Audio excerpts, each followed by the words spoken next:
Imagine never standing in line at the DMV again. Discover how you can change your address on your Wisconsin driver's license in just minutes, right from your own home. Welcome to This Explainer, where we're taking all those official Wisconsin Department of Transportation regulations and turning them into a super simple step-by-step guide. It sounds like an absolute dream, doesn't it? Well, actually, it's a very time-saving reality. Look, keeping your address updated on official documents is absolutely crucial. Failing to do it can lead to missed registration notices, messy issues with your voter eligibility, and, yeah, even legal penalties. But the good news? Compared to physically dragging yourself down to a DMV office, using the official Wisconsin DMV online portal makes this whole process incredibly convenient, fast, and straightforward. Okay, let's dive into this because, well, the clock might already be ticking for you. Under Wisconsin state rules, if you're a current resident, you have a strict 10-day statutory deadline to notify the DMV of any change in your residential or mailing address after you move. And guys, this 10-day window isn't just a polite suggestion. It's a hard deadline designed to keep administrative records accurate across a whole bunch of state agencies. So here's a quick roadmap for our explainer today. We'll start with why you need to update your address, then jump into the step-by-step online guide. After that, we'll look at the database versus getting a physical card, outline some really common mistakes to avoid, cover the rules for new residents, and wrap it all up with some final tips. All right, let's kick things off with Section 1, Why Update Your Address? Staying compliant and avoiding penalties. Now, beyond just, wanting your mail to actually show up at your new place, the state enforces these updates to maintain database integrity for law enforcement and emergency services. When you update your address, the system automatically syncs up your vehicle registration records. But you have to pay really close attention to your kept-in municipality.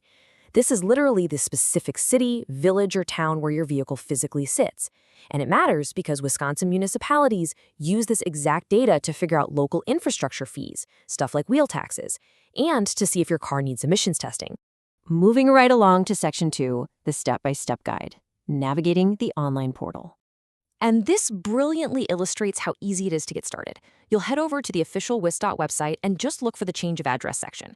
The portal uses secure identity verification that's actually cross-referenced with the Social Security Administration, so it's super secure and user-friendly.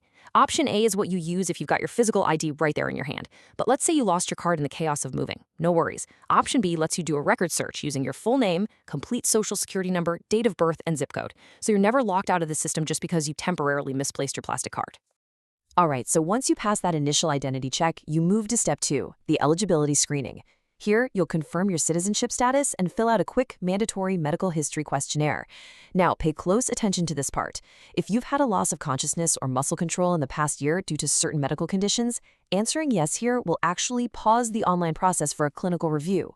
That just means you'll have to finish things up offline. Finally, in Step 3, you submit everything.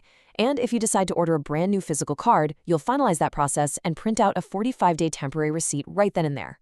Okay, Section 3, database versus physical card, the dual process architecture. Now, what's really interesting about this part is that Wisconsin makes a very distinct legal difference between just updating your address in their computer system and actually getting a new piece of plastic for your wallet. And you can see this right in the fee structure. Updating the administrative database is literally 100% free, and it totally fulfills your statutory requirement. You don't legally have to buy a new card. But if you're like most people and you want that updated driver license to carry around, it's going to cost you $14. A duplicate ID card is $16, though they will waive that fee if you specifically need it for voting purposes. But wait, there is one absolutely massive exception here. If you are a commercial driver holding a CDL or CLP, you cannot just rely on that 3 database update. Because of really strict federal and state motor carrier regulations, you are legally required to carry a physical card that shows your current address at all times. No way around it. You have to order that physical duplicate immediately. Next up, Section 4, Common Mistakes to Avoid, Navigating the Pitfalls. Being aware of the most common traps can honestly save you a massive headache later on. First up, we've got to bust the USPS myth. Filing a change of address with the post office does not magically update the DMV. They don't talk to each other. You literally have to do both separately. Second, watch out for phishing scams. If you got a text saying you owe the DMV money, ignore it. WisDot will never demand payment via text or email. A great tip is to enroll in their free e-notify service for secure alerts. Third, whatever you do, don't mess around with your vehicle's kept-in location just to dodge local taxes.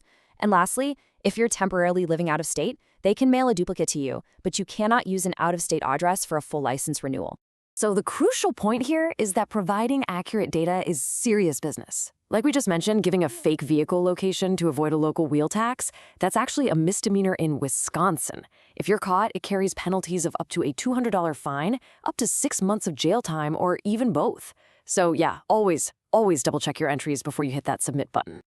All right, Section 5, Rules for New Residents. Moving to Wisconsin from out of state.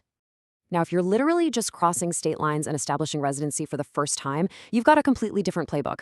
That slick online portal we've been talking about, it's not available for you initially. Once you officially establish physical residency on day 1, the clock starts. Standard drivers get a 60-day window to secure an original Wisconsin license and get their vehicles registered. But if you drive commercially, federal rules cut that timeline right in half. You've only got 30 days to secure your Wisconsin CDL. So as a brand new resident, you actually have to visit a DMV customer service center in person. You just can't do this part remotely. And when you go, make sure you bring original physical documents. No photocopies allowed. You'll need proof of identity, birth, citizenship, your social security number, and 2 solid proofs of residency, like a lease agreement or a utility bill. A fantastic pro tip here is to hop online and use the e-application interactive guide on the WIS.dot website first. It'll generate a customized checklist so you know exactly what paperwork to bring with you. And finally, Section 6, Final Tips and Disclaimer. Wrapping up your address change. Let's move to our final thoughts and see how this all builds together. We've seen just how incredibly efficient this online system is compared to the slow transit times and manual data entry of mailing in paper forms. It's instant, it's accessible, and hey, it's environmentally friendly too. But before you dive in, please keep in mind that the procedures, exact fees, and specific regulations we've covered today are based on official sources, but state laws are always subject to change. Always do yourself a favor and verify the latest guidelines directly on the WIS.dot website before you begin. So what does this all mean? Are you ready to update your DMV records the fast, free, and legally secure way? Don't let that 10-day window slip right by and risk missing important notices. We highly encourage you to act promptly if you've recently moved. Make sure to check out the description of this explainer for direct links to the official WIS.dot online portal and other helpful resources we talked about today. Get that address updated right from the comfort of your own couch.